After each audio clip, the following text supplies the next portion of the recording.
Joining me now to take a look at the Modular Refinery solution is the former Managing Director of the Kaduna Refinery, Mr. Alex Ogidingbe. Thanks a lot for joining us on the News at 10. You're welcome. Thank you. Well, there are lots of theories about how this can work, but just start off by telling us the difference between a typical refinery and a modular refinery for those that don't know.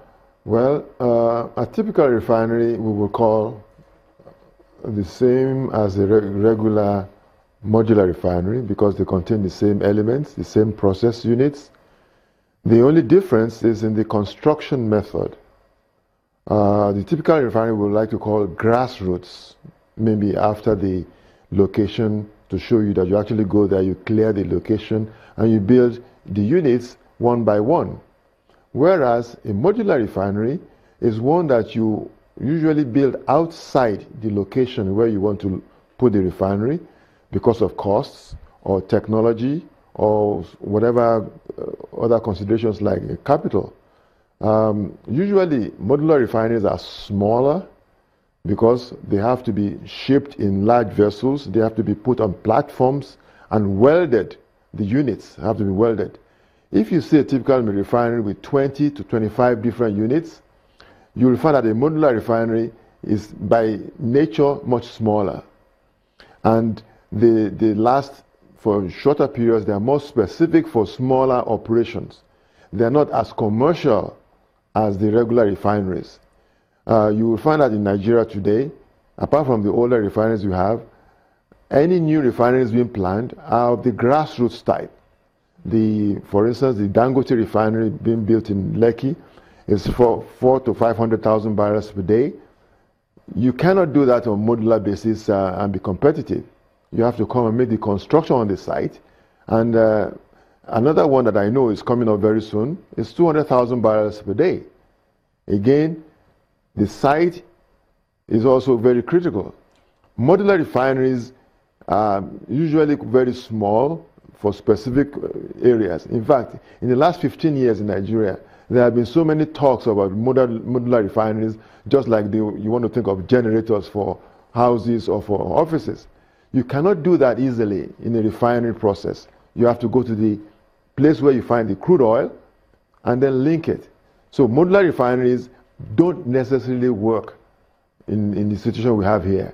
Let me just ask you, because the idea is to sort of curb the restiveness that we have in that region and do something about illegal refining of crude as well. I took a look at some of the conditions that should be present for a modular refinery to succeed, even though you've already said that perhaps it's not quite what we might need now.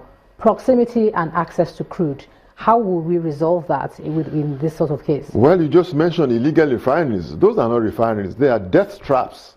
Well, if you want to help those people, you should train them. First of all, recruitment. When we were building refineries in Nigeria, we went to secondary schools, we went to OND centers, HNDs. We did recruitment 1 or 2 years even before we designed the refinery. So if you're talking about relieving employment, it's a different ball game. It has nothing to do with the type of refinery or not.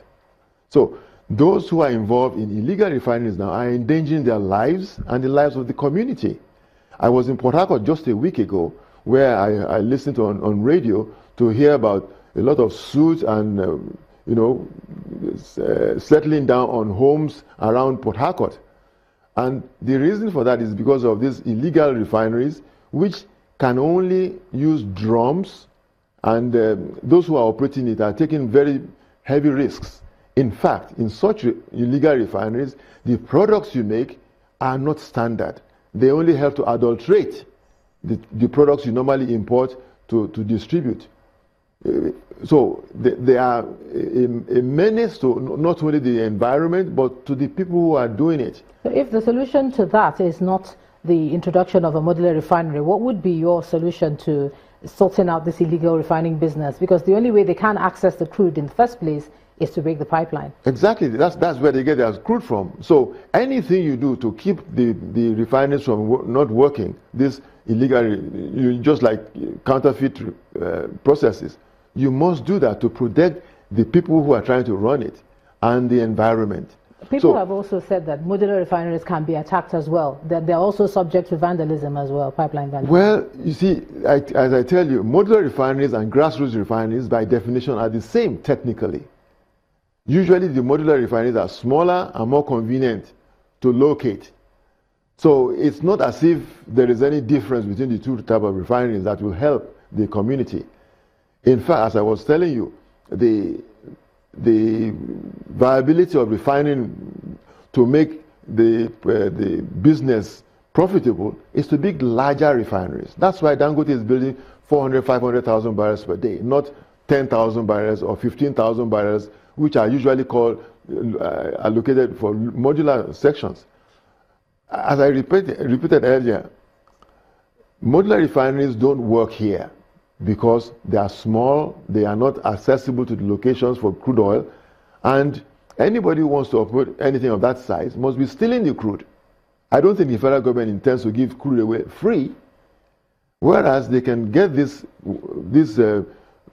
unemployed youths in a different way and attract them. The unemployed youths are not using any scientific approved technologies.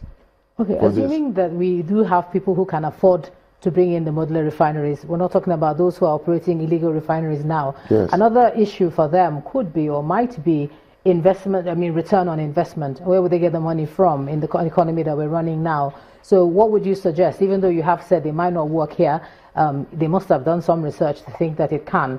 What would you suggest? Well, they normally get into these projects without knowing enough of it. So I can tell you 3 or 4 refineries that have started as modular that have been abandoned because they find that the cost they are putting in is so high and there's no way to recover their money. That's why when you are building a refinery, you must build it close to the source of the crude oil, and at the same time the products must be close to the market. And the size of it will determine whether you're going to be profitable or not. All right. Former Managing Director of the Kaduna Refinery, Mr. Alex Ogedengbe, thanks for sharing your thoughts with us on the News at 10 tonight. You're welcome.